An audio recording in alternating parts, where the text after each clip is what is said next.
Сега не искам да звучи самохвално. Тази лодка и целият този плаж са мои. Всичко беше наред до ония ден. Жена ти. Та, дето Алекс е тупна. Значи стига, млъкнах. Аз ти давам апартамента, ти ми даваш плажа.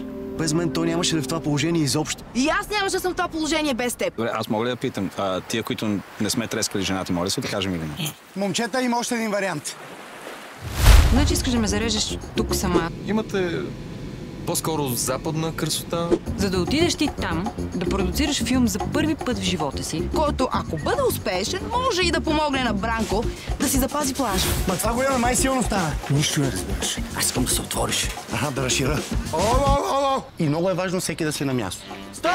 Какво прави той там? Аз виждам ли се? Матю! I'm shooting a movie! Аз се чувам ли? Дубльора на Цвето! Тук съм! Ето! Тук съм! Нямаме ли някой друг? Карина, не го прави. Животът е пред теб. А ти реши, че ще скачам, не? Ами... А че това, че е бремена, не означава, че ще се самоубива. Карина! Искам това веднага да го зарежеш. Ангеле, ти си изключително свестно момче. Обаче баща ти е рядък тапанар. Няма начин да не си наследил нещо от него. И ти какво не харесваш на моето момче? Син ти е! Най-важното нещо тук е, че аз не мога да ставам дядо. Доста мъдър човек е бил дядо. Съжалявам, не мога. Затова не мога да кажеш дядо ли, бе?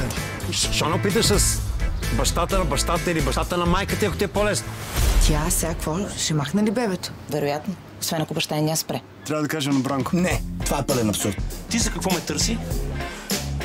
Виж, не знам какво сте казали момчетата, но Не сме му казали още, защото Бранко ще спре филма. И според теб филма е по-важен от бъдещето на едно дете. имаме бременно момиче, за което на никой от вас не му пука. Моля те за едно нещо, обещай ми да си разумна. Ако сватбата ни се провали, ще радваш ли? Кажи, бе! Не знам, бе, човек, не знам! Не знаеш дали той може да направи щастлива жената, която обичаш. Още